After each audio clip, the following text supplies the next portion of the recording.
Of all the episodes this season, I know this is the one you didn't tune in to hear me flap my gums. Which is fitting when you consider this is the one experience of my entire life where I was left speechless. I've waited a long time to do this, and I realize now it's not something you can prepare for. But the thing that still makes my head spin is that what stunned me into silence wasn't what I thought it would be. And that's my disclaimer. If you want to see the same tired sequence of Leviathan chewing on a steel cage, turn the channel. Really. I'm sure you know where to find that whole week of reruns. You want the headliner? Got it. Drinking games? Oh yeah. An oil change? Uh-huh.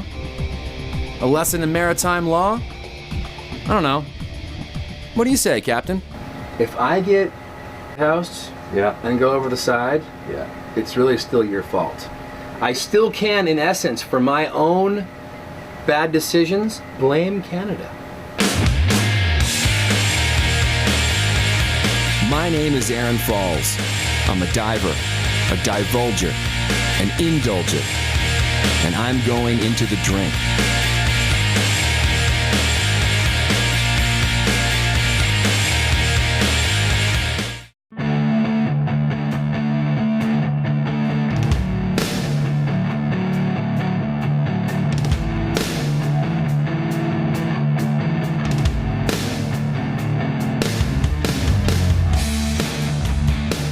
In the short history of serious scientific study on the subject, 3 places, tens of thousands of miles apart, were believed to be the hub of white shark populations.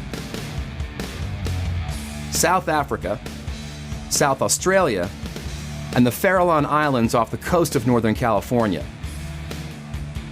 Then, in the late 70s, someone started listening to the tuna fishermen of Mexico. Because out in the middle of the Pacific Ocean, almost 250 miles southwest of Ensenada, was the small but very popular island of Guadalupe. Popular, at least, for migrating white sharks. There are more than 150 individual white sharks here at any given time, and that's just the ones they've positively ID'd. As you might suspect, such a robust and predictable concentration of great white sharks in one area has 2 very important benefits. It offers the opportunity for people like me to see an animal I might not otherwise have the privilege of getting up close to, and more importantly, it's one of, if not the, most productive places on Earth to fast-track the research on these animals, which is still an enigmatic mystery to science. But what is known, and what I witnessed with my own 2 eyes here, well, I'll try and find words for it. If not, I'll bring in a ringer. And also, I have a pulse spear. And with that pulse spear, I take biopsies. It is golden. Every time that a shark see that, it's like, uh-oh, they go away. I'm doing research. You may remember my good friend John Wright from the adventure in California. Say hi to the people, John. This particular itinerary on this particular boat included a stop at San Benito Island for a couple days.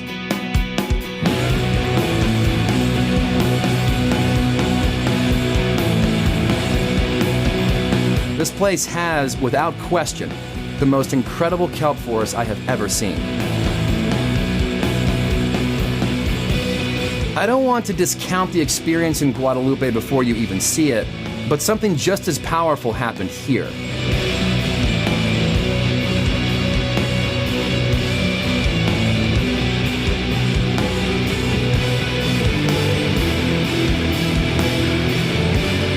I don't know how to explain what it feels like to look into their eyes and see what I saw.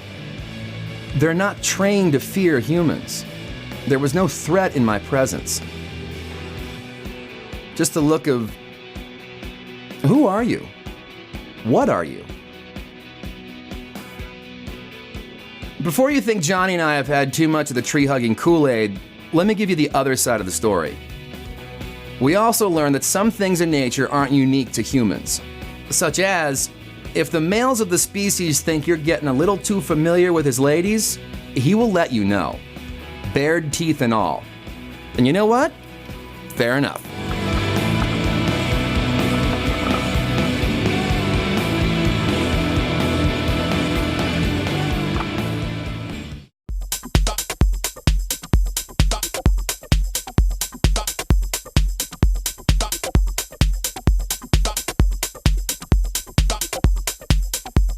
It's a good day and a half to get to San Benito from Ensenada, and then another day to get out to Guadalupe. So when you're stuck on a boat, even as one as big as this, those of us with ADD start to get a little antsy. Usually someone on the crew notices this, and they suggest I help them with a little vessel maintenance. Do I need a helmet or anything? You realize I typically go to a place where I drive my car up and I do this stuff. You know that, right? No. You should try it, man. It takes like 15 minutes. Okay, all right. Okay, what are you gonna do? I'm gonna watch. You're gonna watch. Great. Okay. I'm gonna learn. Okay, now you put it. I can see the head. It's crowning. Really? Really? You put what on? Water maker. Water maker. Oh, we need water. Yeah. Okay. We need it for the hot tub. We are passing through Tijuana on the way back, but I know you got stuff to do. Don't worry about it. You ever been to Vegas?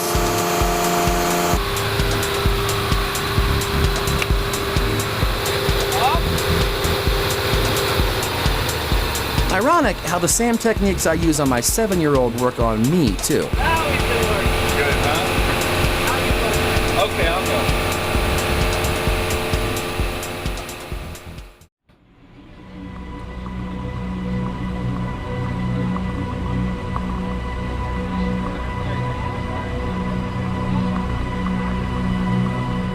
There's something about seeing Guadalupe as it slowly gets bigger and bigger that stirs in your soul. You know why you're here. You know what's just underneath the waves. I wasn't nervous, well, let's just say it's a landscape that commands respect.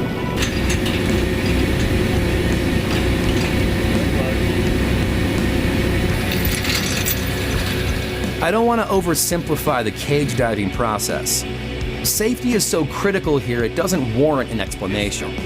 And the crew it takes to run this with such military precision is a special one. How do I look? Pretty good? Does it look sexy? Not just anyone can do this. It requires a very specific set of skills, years of experience, extreme attention to detail. No one just walks right up and gets the job.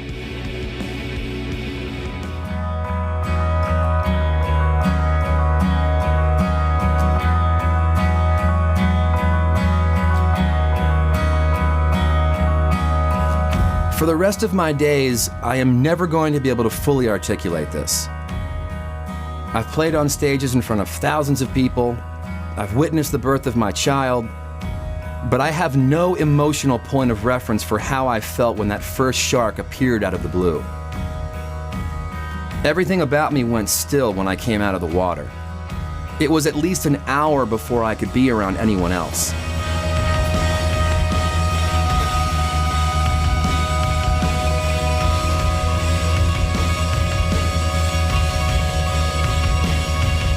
I just can't describe,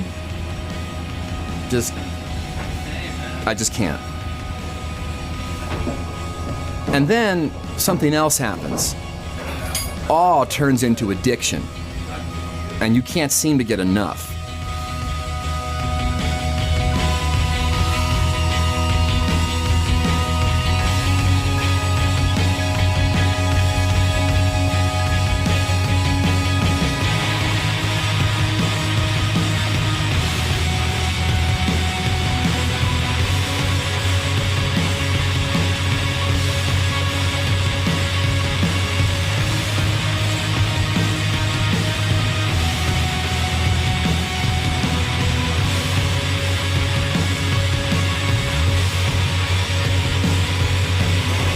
She's been with the boat now for what?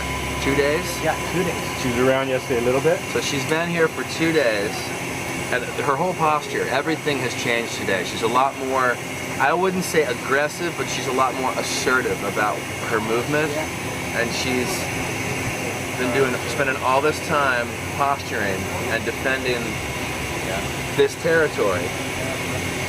Especially today. Yeah, exactly.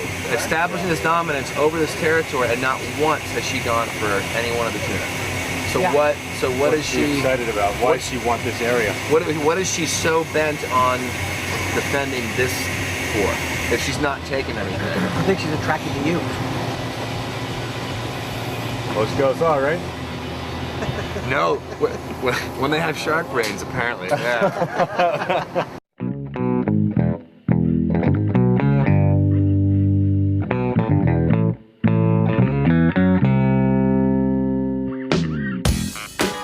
I know there's a ton of you thinking that you could never do this, that you'd be too scared to go in open water with these animals. But here's something you need to know. This isn't the kind of adventure reserved for the chest-thumping adrenaline junkies you try to avoid at the gym, or even shark addicts like me who don't stop to think about what could happen. It's certainly not gender exclusive, and it's not even based on age. Can't drive a car? You can still see white sharks. You and me, buddy. Okay. You ready?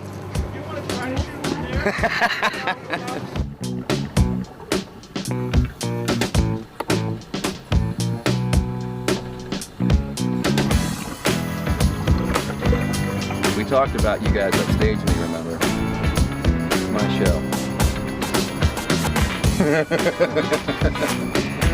He went, Every day I'm usually watching this on TV, and then after a while, you know, you just get that feeling like, what happens if I were to see it this far away? I can see a shark this far away. We got to get in the water now because they're all around the boat right now. And quite frankly, I'm getting tired of the both of you. So, after a day and a half of doing this, what's the one thing you want to go home and tell people the most? What can't you wait to tell people when you get back? I saw a shark. Yeah.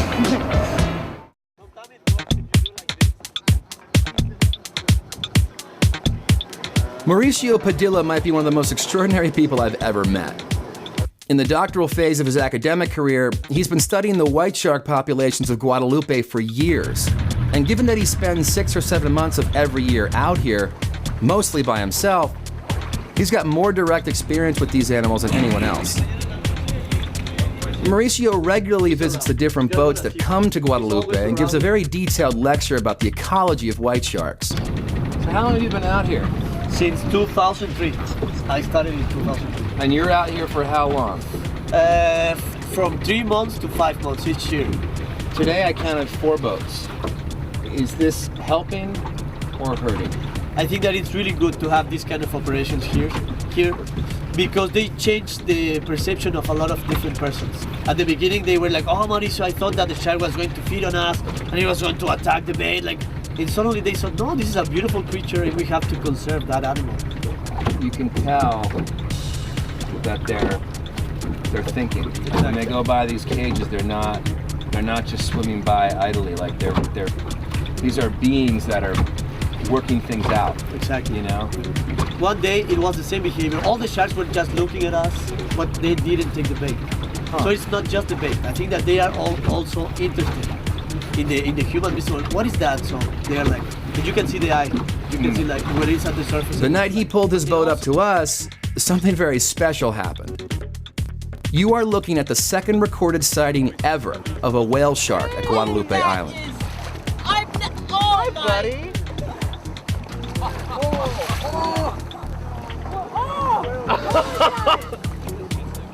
He did. He's bumping against it. Look. Boy, Mauricio brings the greatest gifts when he stops by. Jeez. The seals. I'm not saying it wasn't fascinating to listen to Mauricio's lecture, because it was. Even the visuals were amazing. They are from 50 But to see it in the water with your own eyes, right in front of you, again, life-changing. I never wanted this. It was one of the most graceful and powerful things I have ever witnessed in the ocean. I don't want to mislead you. These animals are every bit the powerful and deadly predators you think they are, and they deserve your complete respect. But they are not mindless killers. They are individuals. On the third gill, yep. No, They think. Definitely on the third. They recognize. They even problem solve.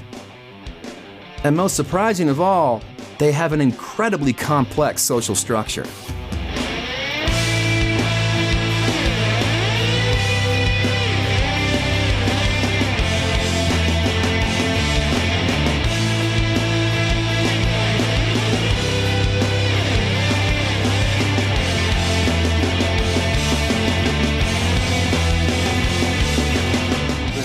very obvious at one point that they were doing the sizing. There was a little, yeah. Whenever one turned, the other kind of turned with it to always, yeah, it was cool. There's definitely a pecking order down there, of which I was on the very bottom.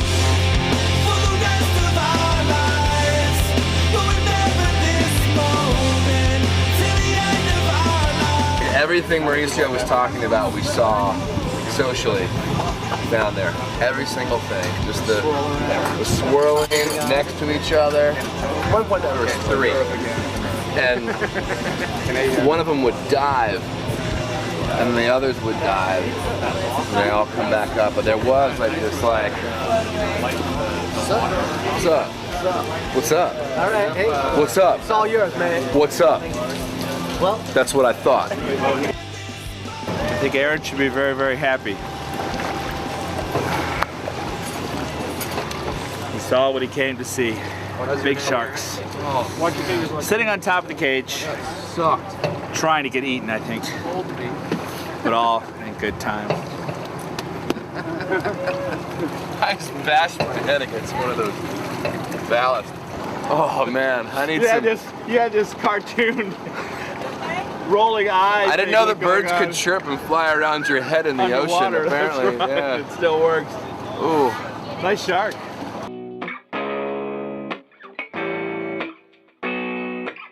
I spent 6 hours in the cages that last day. I wanted to soak up every last minute I could with these animals. But after that, I kind of wanted to, well, you know. And 250 miles out in the middle of nowhere, you might be stuck for a place to go and have a cold one. Or 3. Come on now. Really? You know me better than that. If I can't go to the bar, I bring the bar with me. Mark can multitask. He can run camera and pass off his empties at the same time. That's a professional.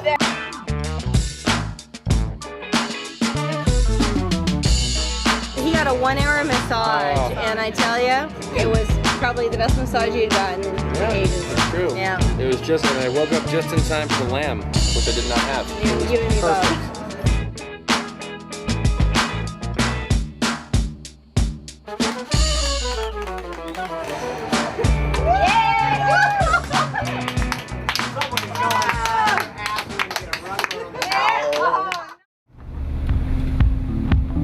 If the guy running the joint has a license to drive a 200-ton vessel and has logged more hours in the water with sharks than you ever will, odds are good he's either a character in a Clive Cussler book or he's Canadian.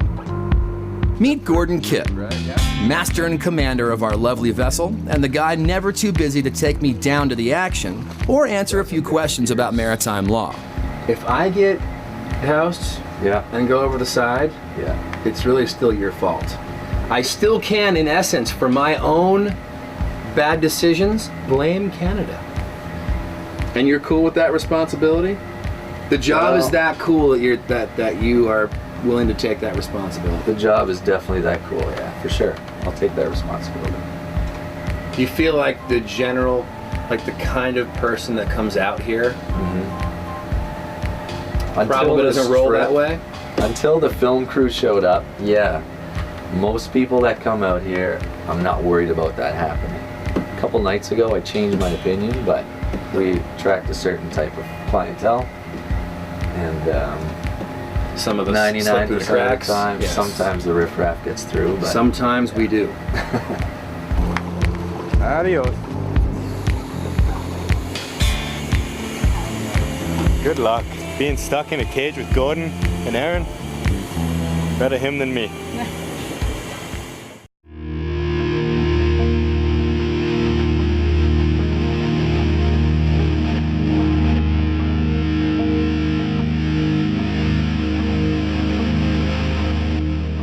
I'm not gonna lie to you.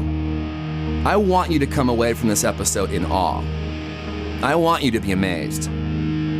But the thing that left me unable to speak, the thing that I still spend days trying to wrap my head around, is not just the size and sheer power of these animals, but how amazingly complex they are. It's in my blood now, the whole thing. Every animal, every island, every person that guided and took care of me. Especially the ones I saw myself in. It's an addiction, in the purest and most beautiful sense of the word. I'm counting the days until I go back.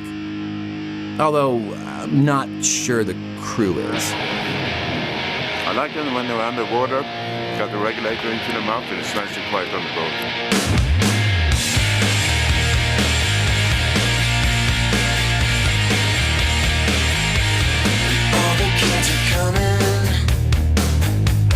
Cannot catch. There was vegetarians. Vegetarian rat? I'm telling you. And I have to get the cat, 2 cats. You need meat-eating cats to catch the vegetarian rats, is what you need. This is life all about. Look at it. Joking, laughing, working. It does not suck. You got it made, dude. It was more of those wilder things what you told me, you promised me in Vegas. Vegas. Dude, there's lots of cats in Vegas. Let me tell you. And they eat meat. Just don't let it make you go. You don't let